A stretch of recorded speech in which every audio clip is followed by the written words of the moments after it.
Dear student, आज के session में हम कक्षा 10 गणित के प्रश्नावली 8.1 के प्रश्न नंबर 7 को हल करने वाले हैं। प्रश्न नंबर 7 दिया हुआ है cot थीटा बराबर 7/8। इसमें दो प्रश्न दिए हुए हैं 1 plus sine theta into 1 minus sine theta, 1 plus cos theta into 1 minus cos theta, बटे में है दोनों। इसको हल करना है और cot स्क्वायर थीटा का मान लिखना है। सबसे पहले जो दिया हुआ उसे हम लिख लेते हैं। दिया है cot थीटा बराबर 7/8। सबसे पहले ये पता करते हैं कि 7/8 जो दिया है ये कौन सी भुजा है और ये कौन सी भुजा है। तो अगर ध्यान से देखेंगे ट्रिक से तो LAL बटे KKA, L बटे A जो होता है ये tan का होता है, मतलब लंब बटे आधार tan का होता है, तो cot का हो जाएगा आधार बटे लंब। इसका उल्टा होता है तो 7 आधार हो जाएगा और लंब 8 हो जाएगा। अब एक त्रिभुज बनाएंगे, यहां पर एक समकोण त्रिभुज बना रहे हैं। ये 90 डिग्री है। यहां पर मान दे देते हैं हम A, यहां BAC और यहां पर थीटा दे देते हैं। अब इसमें जो आधार दिया है वो 7 सेंटीमीटर दिया है और लंब 8 सेंटीमीटर दिया है। हमें कर्ण की भुजा ज्ञात करनी है, तो यहाँ पर लगाएंगे सबसे पहले पाइथागोरस प्रमेय। पाइथागोरस प्रमेय जैसा कि आप देखते आ रहे हैं कि जितने भी क्वेश्चन हैं 8.1 के सभी पाइथागोरस प्रमेय लगा करके तीसरी भुजा निकाली गई है। तो पाइथागोरस प्रमेय से कर्ण का वर्ग बराबर लंब का वर्ग प्लस आधार का वर्ग।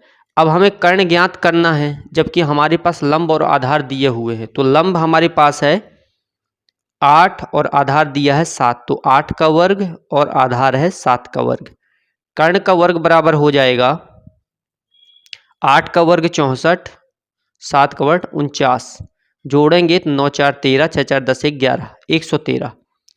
कर्ण बराबर कर्ण का वर्ग बराबर 113, तो कर्ण बराबर हो जाएगा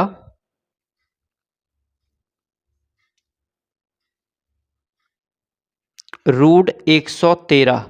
ये तीसरी भुजा कर्ण आ गई हमारे पास रूट 113। ये कर्ण का मान आया रूट 113। अब हमारे पास जो प्रश्न दिया है सबसे पहले हम उसको हल करते हैं।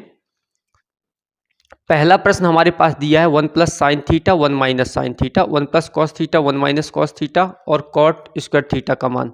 तो सबसे पहले साइन और कॉस के मान हमें यहाँ रखना है, तो साइन और कॉस के मान हम निकालेंगे।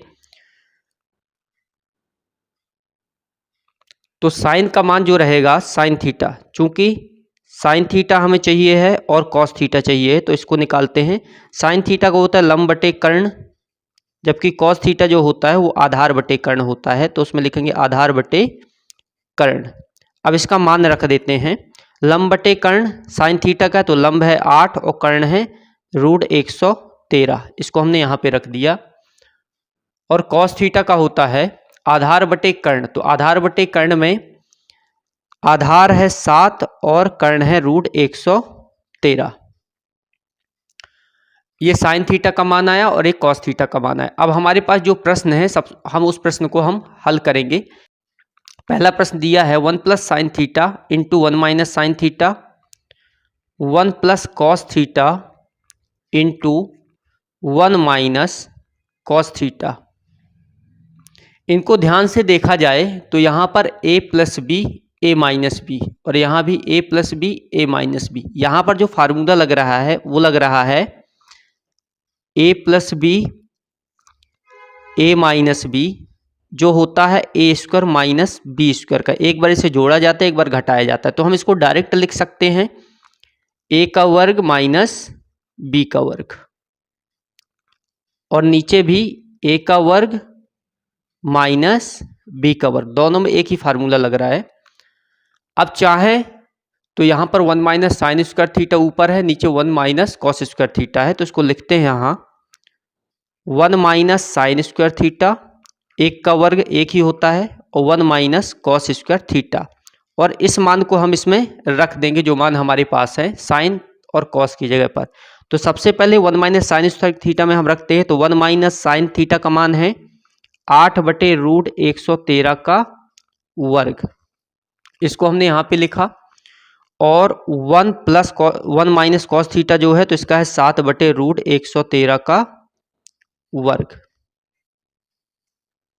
अब इसको हल करते हैं, जब इसको खोलेंगे तो एक ही रहेगा, 8 का वर्ग 64 होता है, बटे √113 से रूट से स्क्वायर कट जाएगा तो 113 हो जाएगा, बटे में एक ऋण इसका आ जाएगा 7 का 49 और इससे भी रूट कट गया स्क्वायर से तो 113।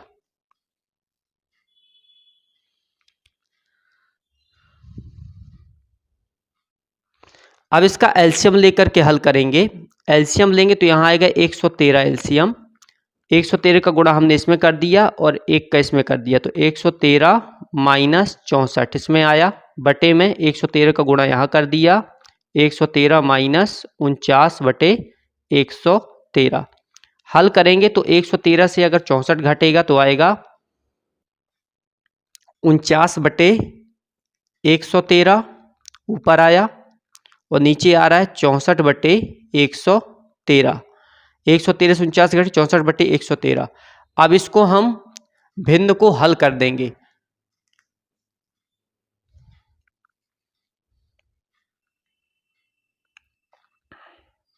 तो भिन्न में 49 बटे 113 को हमने सीधा लिखा, ऊपर वाले को, नीचे वाले को ये ऊपर चला गया 113 बटे 64। 113 से 113 कट गया, 49 बटे 64 इसका राइट आंसर हो जाएगा। तो इस प्रकार से इस सवाल को हल करेंगे। यहाँ पर एक कैलकुलेशन है जिसका विशेष ध्यान देना है कि सबसे पहले एलसीएम लेंगे और एलसीएम लेने के बाद ऊपर वाली भिन्न को हल करेंगे, नीचे वाली भिन्न को हल करेंगे और फिर आगे इसका आंसर सॉल्व करेंगे। इसी में जो दूसरा सवाल दिया हुआ है वो दिया है कि कॉट स्क्वायर थीटा का मान क्या होगा। तो कॉट थीटा का मान वैसे भी 7/8 दिया है पहले से ही, तो इसका वर्ग कर देंगे तो 7 का स्क्वायर 49 और 8 का 64, ये इसका राइट आंसर हो जाएगा। आई होप आज का सेशन आपको समझ में आया होगा। मिलते हैं नेक्स्ट सेशन में प्रश्न नंबर 8 के साथ। तब तक के लिए जय हिंद, जय भारत।